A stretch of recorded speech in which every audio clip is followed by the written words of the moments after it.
નમસ્કાર દર્શક મિત્રો, ચંચળ ન્યૂઝના વિશેષ વિભાગમાં આપનું સ્વાગત છે. આજે વાત કરવી છે જ્યોતિષ શાસ્ત્રની. એક એવું શાસ્ત્ર કે જે દરેક મનુષ્યના જીવન પર ઘણો પ્રભાવ પાડે છે.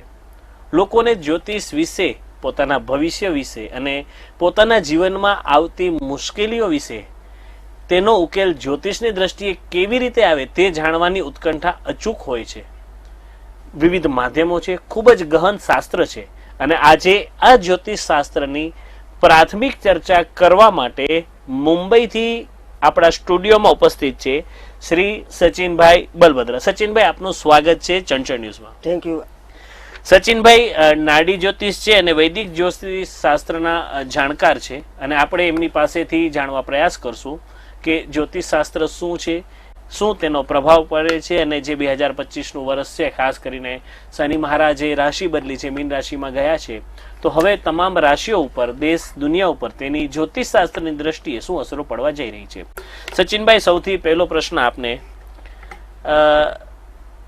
જ્યોતિષ શાસ્ત્ર ખૂબ જ ગહન શાસ્ત્ર છે, ઘણા બધા વિભાગો છે, સાઉથમાં અલગ રીતે જોવે છે, નોર્થમાં અલગ રીતે જોવે છે.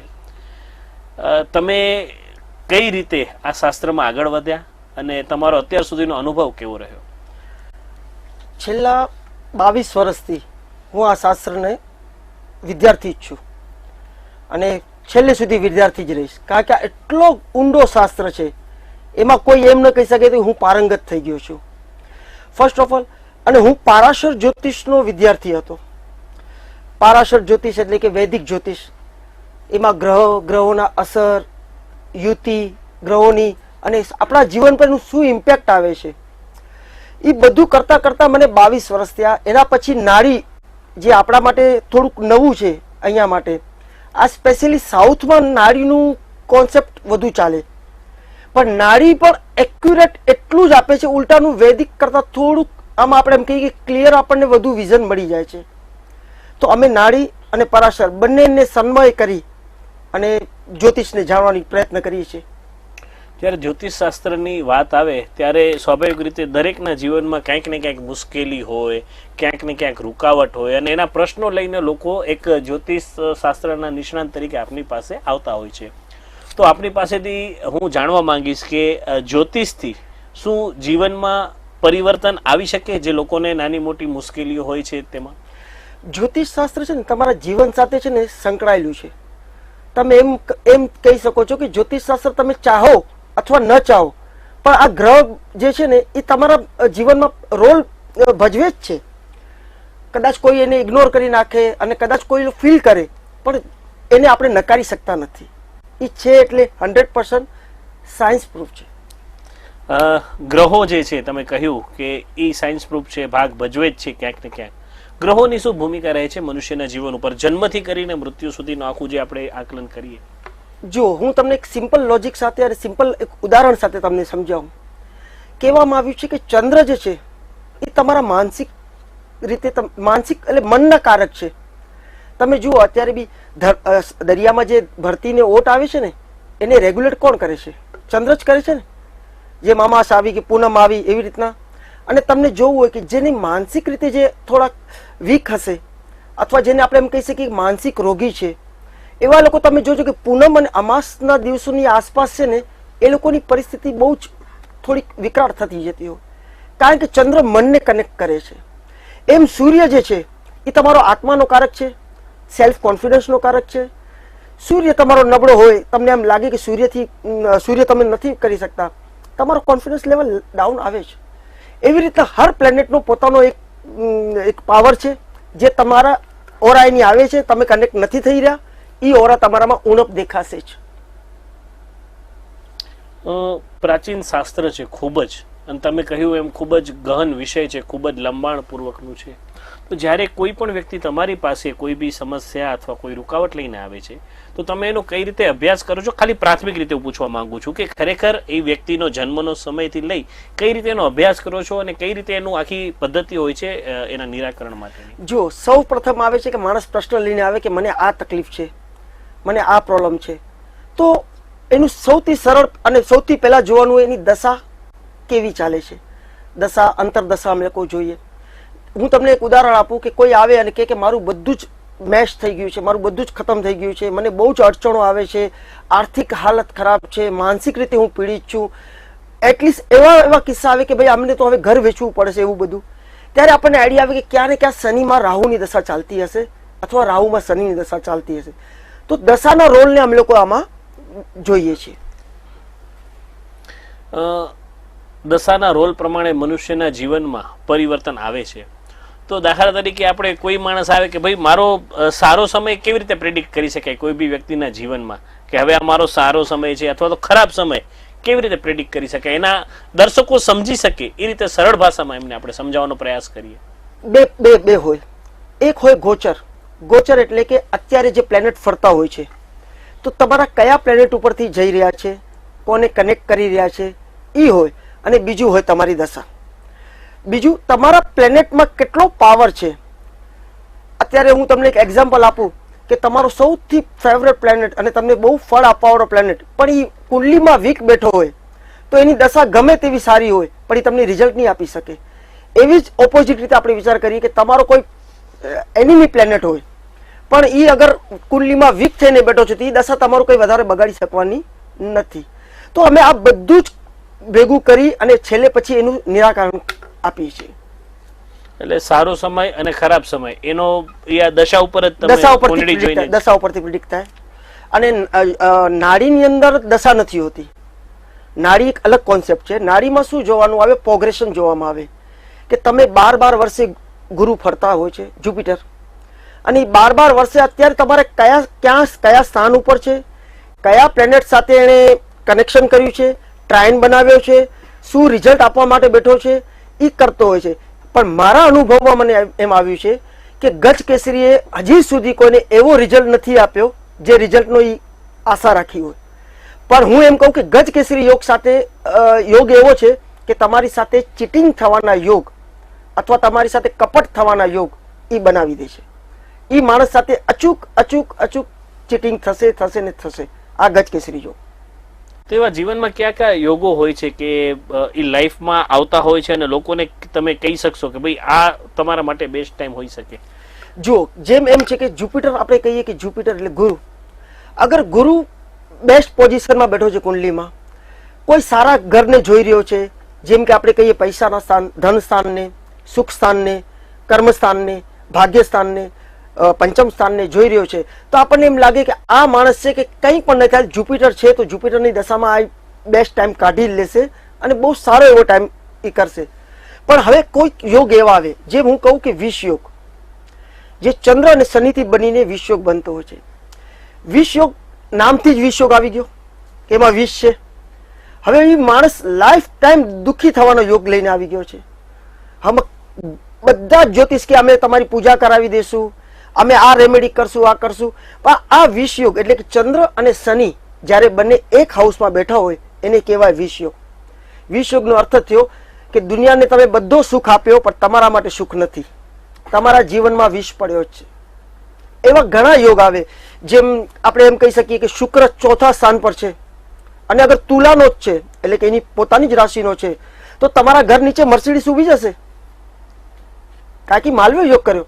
અને ઓલું કહેવાય કે શુક્ર ચતુર્થ સ્થાનમાં બળવાન થાય એટલે શુક્ર તો તમને બધા જે ભોગ ભોગવવાના છે, વૈભવ ભોગવવાના છે, એ બધા શુક્ર તમને ઇઝીલી આપી દેશે. અને આના જ જગ્યા પર અગર શુક્ર નબળો પડી ગયો તો તમારું દાંપત્ય જીવન બી ખરાબ કરી નાખશે.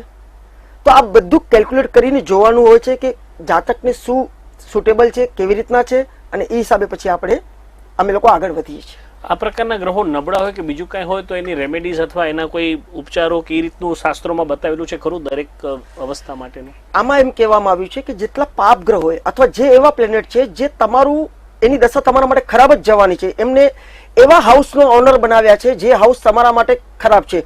જેમ 6th હાઉસનો ઓનર જે ડિઝીઝનું છે, લોનનું છે, કોર્ટ કચેરીનું છે. હવે એની દશા ચાલે તો એ તમારા માટે એ બધી પ્રોબ્લેમ્સ ક્રિએટ કરશે. 8th હાઉસ જેને આપણે કહીએ સડનલી કઈ બી પ્રોબ્લેમ આવવા, મોટા પ્રોબ્લેમ આવવા, ડેથ થઈ શકે, એક્સિડન્ટ થઈ શકે, એનું છે. 12th હાઉસ તમારા ઇન્વેસ્ટમેન્ટ ખોઈ નાખવા, પૈસા બરબાદ કરવા. હવે એવા બધા પ્લેનેટ હોય એના બધાના દાન કરવાના હોય પ્લેનેટના. પણ જે પ્લેનેટ એવો છે કે વીક છે પણ એ તમારો ફેવરેબલ છે, તમારા કુંડલીમાં ફેવરેબલ છે, તો એને સ્ટ્રોંગ કરવા માટે એના અલગ અલગ પ્રકારની રેમેડી કરવી પડે છે, એને કન્ઝ્યુમ કરવું પડે છે. સચિનભાઈ, આમ તો ચંચળ ન્યૂઝે એક એપિસોડ તાજેતરમાં જ બનાવ્યો હતો જ્યારે શનિદેવ શનિ મહારાજે રાશિ પરિવર્તન કર્યું ત્યારે, પણ આપ નાડી જ્યોતિષ અને વૈદિક જ્યોતિષના નિષ્ણાંત છો. હું આપની પાસેથી જાણવા માંગીશ કે જે શનિદેવે રાશિ પરિવર્તન કર્યું છે એનું આપ કેવી અસરો જોઈ રહ્યા છો આગામી સમયમાં?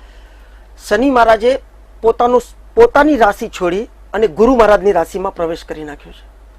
ત્યાં ઓલરેડી એમનું વેલકમ કરવા માટે રાહુ મહારાજ બેઠા છે, વિનસ બેઠો છે, સૂર્ય બેઠા છે, ચંદ્ર બેઠા છે. આટલા બધા પ્લેનેટ ત્યારે બેઠા હતા જ્યારે એમણે એન્ટ્રી કરી. હવે 6 પ્લેનેટનું એક એ દિવસે 6 પ્લેનેટ ભેગા બેસી ગયા હતા. તમે વિચાર કરો, સેટર્ન અને રાહુ જ્યાં પણ ભેગા થશે ત્યાં પ્રોબ્લેમ ક્રિએટ કરશે.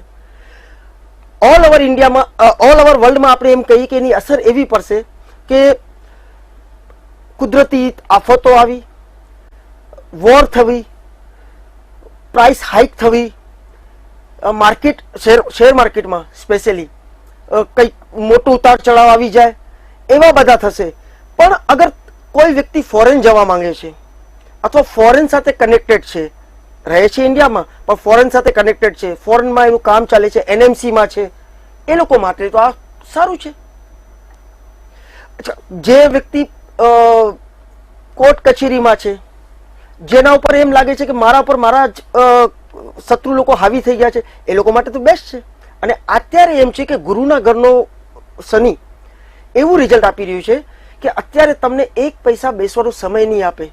એ તમારી કસોટી કરી કરી એવો તમને પારખી નાખશે, કારણ કે એના પછી જે રાશિ આવશે એ મેષ રાશિ આવશે. અગર તમે આ ટાઈમમાં શનિને તમે મોકો નથી આપ્યો તો મેષ રાશિમાં જ્યારે શનિ આવશે આજથી 2.5 વર્ષ પછી, ત્યારે તમને રડવાનો વારો આવશે, કારણ કે એ એમ્પાયર ઊભું કરવા માટે શનિ અત્યારે તમને સપોર્ટ કરશે.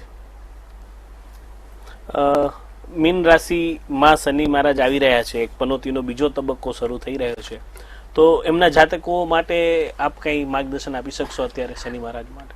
મીન રાશિના ઉપર પહેલો જ, મીન રાશિ ઉપર બીજો તબક્કો બેઠો. મીન રાશિ વાળાને માનસિક પરિતાપ બહુ આપશે અને બીજું ઇમોશનલી હર જગા પર, હર ઠેકાણે એમને હર્ટ થવું પડશે. કારણ કે એમની જે ઇમોશનલ હશે ને, જ્યાં આમ કે લાગણીઓ એ બધું, એ બધે ઠેકાણે એમને ઠોકર ખાવી પડશે. શનિ મહારાજ છે ને શુક્ર ગ્રહ છે, શુક્ર એટલે ડ્રાય. એ તમારા ઇમોશનલ લેવલ પર સુધી જશે, તમને ઇમોશનલ લેવલ પર તમને નિચોડશે. જ્યારે તમે એકદમ ઇમોશનલ લેસ થઈ જશો, તમને એમ થશે કે કંઈ નહીં, આ બધું પ્રેક્ટિકલ છે, દુનિયામાં આમ જ થવું જોઈએ, આમ જ થવું જોઈએ, ત્યારે તમે રાઈટ થઈને બહાર નીકળશો. જ્યાં સુધી ઇમોશનલી હશો ત્યાં સુધી શનિ મહારાજ તમને એ સ્થાન ઉપર લઈ આવશે, તમને ડ્રાય કરી નાખશે. તો અત્યારે થોડુંક તો મીન રાશિવાળા માટે તો થોડુંક આમ કહેવાય કે ગડબડી વાળો થોડો સમય છે, માનસિક રીતે ટેન્શન તો રહેશે જ. તમે જે બોલી રહ્યા છો એનાથી કુંભ રાશિના જાતકોને એવું લાગશે કે આવું બધું તમે ભોગવી ચૂક્યા છો, કેમ કે એમનો 2.5 વર્ષનો તબક્કો હમણાં જ પૂરો થયો છે. કુંભ રાશિ માટે હવે આગામી સમય, છેલ્લા 2.5 વર્ષ કુંભ રાશિ માટે જે ભોગવી ચૂક્યા છે લાસ્ટ 2.5 વર્ષથી, એનામાંથી એક હાશકારો નીકળશે. હવે એમ થશે કે એક જે ફંદો હતો, એક બધી રીતે અમે આમ હેરાન થઈ ગયા હતા, એમાંથી મુક્ત થઈ કરીને હવે કંઈક કરવાનો વારો આવશે. કારણ કે કુંભ રાશિમાંથી નીકળ્યા છે એટલે આવશે એમાં ધન ભાવ પર, એના બીજા હાઉસમાં આવશે. બીજો હાઉસ છે ધનનો, ત્યાં શનિ મહારાજ ધન અપાવશે. પણ શનિ મહારાજ શનિ મહારાજની કન્ડિશન હોય, ધન કેવી રીતના અપાવે કે તમે એના લાયક હો તો તમને એટલો ધન મળી રહેશે. તો હવે તો ઘણું સારું છે કુંભ રાશિ માટે, અને શનિ મહારાજ કરી છે. પણ કુંભ રાશિ માટે એટલું કહી દઉં કે શનિ મહારાજ તો નીકળ્યા છે અને રાહુ મહારાજ આવવાની તૈયારીમાં છે. તો રાહુ મહારાજ આવે છે તો એમનું વેલકમ કરવા માટે તૈયાર રહો, કારણ કે રાહુ મહારાજ તો આવે છે. અને રાહુ મહારાજ જ્યારે આવશે ત્યારે તમારા ચંદ્ર ઉપરથી રાહુ ફરશે, તો પાછું જરાક 1 વર્ષ માટે એ તમને જે મેન્ટલી તમે શું કહેવાય થોડા ભ્રમમાં રહેશો, તમારી બુદ્ધિ ભ્રમમાં રહેશે, થોડું એ બધું તમારી સાથે થવાનું છે. તો થોડું હવે પણ શનિ મહારાજ તમને તૈયાર કરી નાખ્યા છે, એટલે હવે બહુ ગભરાવા જેવું નથી, કારણ કે રાહુ મહારાજ એટલું નહીં કરે. વાત કરીએ આ વર્ષની 2025નું વર્ષ જે ચાલી રહ્યું છે ખાસ કરીને, તો આ સમયગાળા દરમિયાન આપ એક સામાન્ય પ્રેડિક્શન કેવું કરી રહ્યા છો વૈશ્વિક સ્તરે, રાજકીય સ્તરે, ઓવરઓલ? શનિનું જે ભ્રમણ થયું છે એ થયું છે ગુરુના ઘરમાં, ગુરુની રાશિમાં થયું છે. શનિ મહારાજ પોતે ન્યાયના દેવતા છે અને જ્યારે ગુરુના ઘરમાં આવી જાય એટલે ગુરુ પોતે બી એક ધર્મ છે. તમે જોજો ધર્મ બાબતે વિવાદો વધતા જશે, નિરંતર ધર્મ માટે ચર્ચાઓ થતી રહેશે. છેલ્લે વિજય ધર્મનો થશે, પણ ધર્મ માટે ધર્મ સ્થાન હોય, ધર્મના વિષય હોય, એના માટે ખાલી ભારતમાં નહીં, ભારતની બહાર બી થતા રહેશે. સતત કોઈ ને કોઈ એક ના એક ધર્મના બાબત ઉપર વિવાદ બનતા રહેશે. રાજ્ય સરકાર, કેન્દ્ર સરકાર એ લોકો સામે આંદોલન થશે, પણ અગર એ આંદોલન એમ કહેવાય કે સાચા માટે હશે તો કદાચ એમને જીત મળી જાય, પણ અગર પ્રિપેર્ડ હશે કે કોઈ કહેવાય કે કોઈના કહેવા પર કરેલા હશે તો એ આંદોલન સફળ નહીં થાય. આપણે વાત કરી કુંભ રાશિની, મીન રાશિની, મેષ રાશિમાં પનોતીનો તબક્કો શરૂ થયો છે. ઓવરઓલ એક આપણી પાસેથી કદાચ વ્યુઅર્સ બી કહેશે કે અમારી રાશિ રહી ગઈ, અમારી રાશિ રહી ગઈ, તો એક જનરલ પ્રિડિક્શન અન્ય રાશિઓ માટે પણ જો આપ, એટલે કઈ રાશિ માટે આ સમય આવતો, આ વર્ષ મહત્વપૂર્ણ છે, જો આપ માહિતી આપી શકો તો દર્શકોને. આમ જોવા જાઓ તો 3 રાશિ તો આવી જ ગઈ. કુંભ આવી ગઈ, મીન આવી ગઈ અને મેષ તો હવે રેડી થવાના છે, કારણ કે એમને 12 બેઠો છે એટલે મેષને તો હવે આગળ આવવાનો જ છે. તો આ 3 રાશિ તો આવી ગઈ, પણ આમાં હું કહું કે રાશિ કરતા બી હું લગ્નને મહત્વ આપું. કારણ કે રાશિ તો હું તમને કહું કે સમજો કેટલાની કુંભ રાશિ હશે, કેટલાની મીન રાશિ હશે, તો બધા સાથે સેમ ઇમ્પેક્ટ આવશે બધાની લાઈફમાં? ના આવે. બધાના લગ્ન અલગ અલગ હોય. તો લગ્ન વાઇઝ જ્યારે આપણે જોઈએ ને ત્યારે એમ લાગે કે આ લગ્ન કયો લગ્ન છે જે આ શનિનો ગોચર સારું કરશે. તો આપણે એના માટે એક અલગથી વિષય લઈ શકીએ કે ભાઈ આપણે લગ્ન વાઇઝ જઈ કરીને આપણે વાત કરીએ તો તમારા જે દર્શક હશે એમને કદાચ વધારે અને ડીપલી માહિતી મળશે. કારણ કે રાશિ એક નાનું સબ્જેક્ટ થઈ જશે અને એમાં હું તમને ડીપલી, બધાની અસરો અલગ અલગ હોઈ શકે. કુંભ રાશિની આને જે અસર થઈ હોય બીજાને ન ન થાય. એનું કારણ લગ્ન છે. લગ્ન છે, કારણ કે તમે કયા લગ્નમાં જન્મ લીધો છે તો એનો ઇમ્પેક્ટ આવશે જ ને. તો એ આપણે ક્યારેક લગ્નના બાબતમાં ચર્ચા કરશું ત્યારે તમારા દર્શકો સુધી બધી માહિતી પહોંચાડીશું. તો દર્શક મિત્રો, આ હતા સચિનભાઈ બલભદ્ર, જેમણે જ્યોતિષ શાસ્ત્ર વિશે આપણી સાથે વાત કરી. પ્રાથમિક માહિતીની જ આજે આપણે ચર્ચા કરી છે. એમને અનુકૂળતા હશે ત્યારે આપણે ફરી આપ અમને જે સજેશનો કરશો કે આ વિષય ઉપર ટોક લ્યો, આ વિષય ઉપર ટોક લ્યો, તેના ઉપર ચોક્કસ અમે એમની સાથે ચર્ચા સત્ર ગોઠવશું. આજે અમારો હેતુ હતો કે એક પ્રાઇમરી ચર્ચા કે જ્યોતિષ શાસ્ત્ર શું છે, તેનાથી આપણા જીવનમાં શું ફેર આવી શકે છે, એની રેમેડીઝ શું છે, અને હાલે જે ગ્રહોનું ગોચર થયું છે, પરિવર્તન થયું છે, શનિ મહારાજનું રાશિ પરિવર્તન, એની શું અસરો છે, એમના વિશે એમનું જે નોલેજ છે નાડી જ્યોતિષ અને વૈદિક જ્યોતિષ, તેમની પાસેથી આપણે માર્ગદર્શન મેળવવાનો એક પ્રયાસ કર્યો. સચિનભાઈ સ્ટુડિયોમાં આવ્યા અને ચંચળ ન્યૂઝના દર્શકોને ઉપયોગી માહિતી આપી તે બદલ આપનો ખૂબ ખૂબ આભાર. આપનો બી આભાર.